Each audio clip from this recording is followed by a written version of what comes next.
आज गाइस हम बात करने वाले हैं प्रोक्रेस्टिनेशन के बारे में। प्रोक्रेस्टिनेशन एक बहुत बड़ा वर्ड है। इसका मतलब अलबेले हो जाना, यानी कि काम जो है वो कल पे टाल देना। या पढ़ाई की बात कर रहे हैं या फिर कुछ भी, तो वो कैसे ना करें, तो उसकी हम थोड़ी सी साइकोलॉजी भी देखेंगे और ये भी देखेंगे कि कैसे उससे बचा जाए। गाइस पहले ही बता देता हूँ, ये कोई मोटिवेशनल वीडियो नहीं है। बहुत लोग क्या करते हैं कि अगर उनसे पढ़ाई नहीं हो रही या कोई काम नहीं हो रहा तो क्या करेंगे, इंटरनेट खोलेंगे और डाल देंगे कि मोटिवेशनल स्टडी वीडियो वगैरह वगैरह और मोटिवेशनल वीडियो देख लेंगे।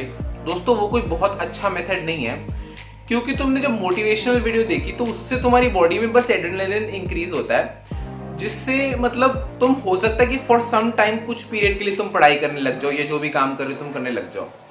लेकिन जरूरी नहीं है कि वो जो तुमने एड्रेनलिन रिलीज किया है वो तुम जो डिजायर्ड है तुम्हारा उसी चीज पर वो काम करे। सिंपल एग्जांपल, मेरे को YouTube वीडियोस बनाना पसंद है, लेकिन साथ साथ मुझे पढ़ाई भी करनी होती है। मैं कोई मोटिवेशनल वीडियो निकाल लूंगा ना इंटरनेट से और हो सकता है मैं मोटिवेट हो भी जाऊं उसको देखने के बाद, there is a high chance कि मैं उसके बाद YouTube की स्क्रिप्ट बनाने लग जाऊं रात दिन पढ़ाई करने के।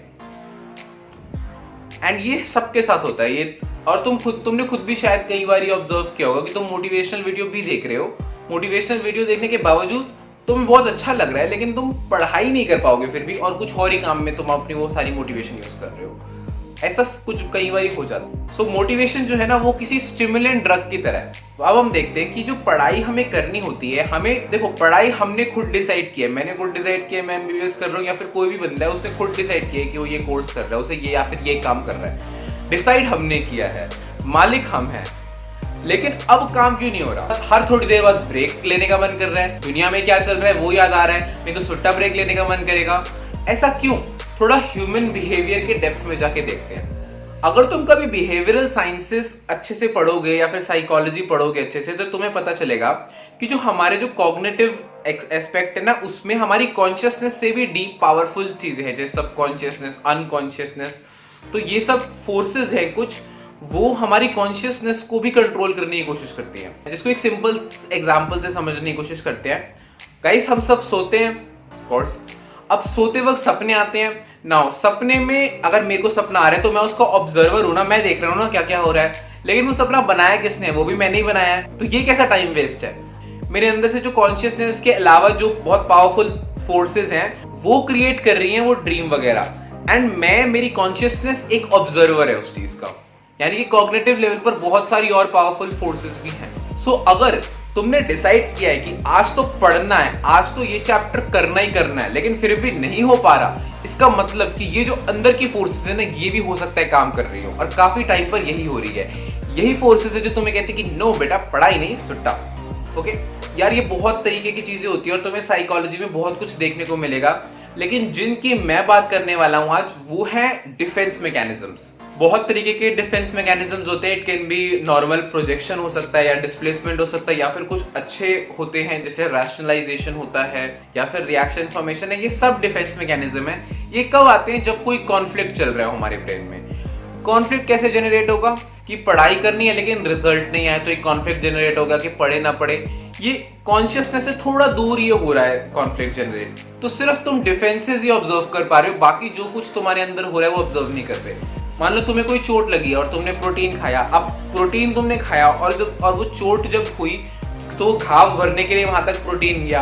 अब तुम्हें बीच का प्रोसेस तो नहीं समझ में आ रहा ना क्या हुआ, लेकिन तुम सिर्फ ऑब्जर्व कर रहे हो। ऐसी बहुत कुछ अंदर अंदर हो रहा है जिसको कि तुम्हें अब नहीं पता चलेगा क्या क्या हो रहा है, बस तुम्हें कुछ चीजें ऑब्जर्व करने को मिलेंगी।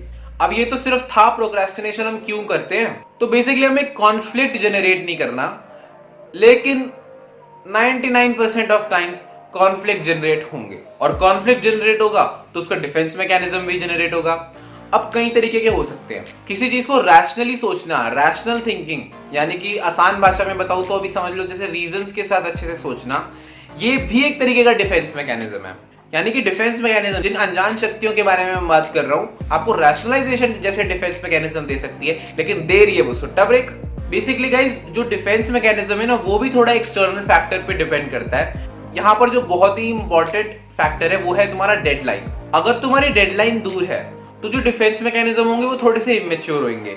अगर तुम्हारी डेडलाइन पास आ रही है तो तुम्हारे जो डिफेंस मैकेनिज्म है वो थोड़े से मैच्योर होंगे। जो रैशनलाइजेशन है वो थोड़े मैच्योर डिफेंस मैकेनिज्म है, बाकी प्रोजेक्शन होता है या डिस्प्लेसमेंट होता है, ये सब थोड़े इमेच्योर में आते हैं। तो ये डिफेंस मैकेनिज्म की तो समस्या थी हमारे पास।